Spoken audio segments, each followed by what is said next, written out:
94 wells were operational before the storm hit. After day one, GWA says it had 60 wells back online. And by day 19, all 94 were returned to service.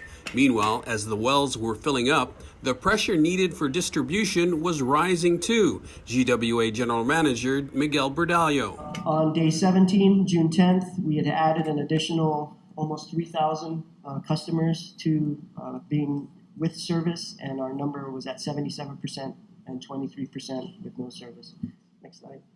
By day 21, 3 weeks after the storm, we were at 92% of our customers with service, with just some tough pockets up north near the Santa Rosa area in Jigo, Manilao, and portions of Barragata still being problematic for us. He says by day 29, June 22nd, all customers were restored to service. But getting the water running again wasn't the only thing GWA had to watch out for. It also had to ensure it was safe to drink, and a precautionary boil water notice was issued immediately after Mawar. Because of the drop in reservoir levels and the anticipated duration of outage, we issued this out of an abundance of caution.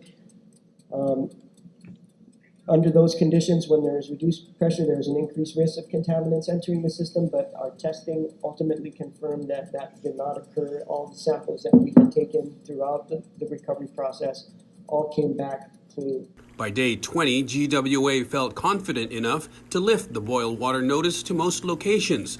Berdallo also credits the public for helping the system build back up by conserving water. As I mentioned, the conservation effort was critical to us trying to increase the areas that we could provide service.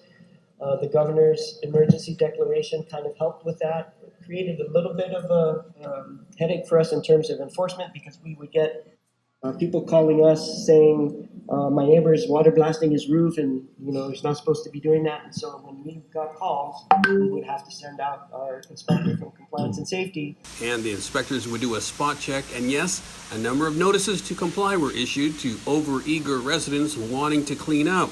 And finally, comparing system resiliency to past typhoons, the day after Omar hit in 1992, there were 0 water wells operable. The day after Consolidated in 2002, 34 wells were online, and the day after Mawar, there were 60 wells in operation. Nestor Lecanto, KOAM News.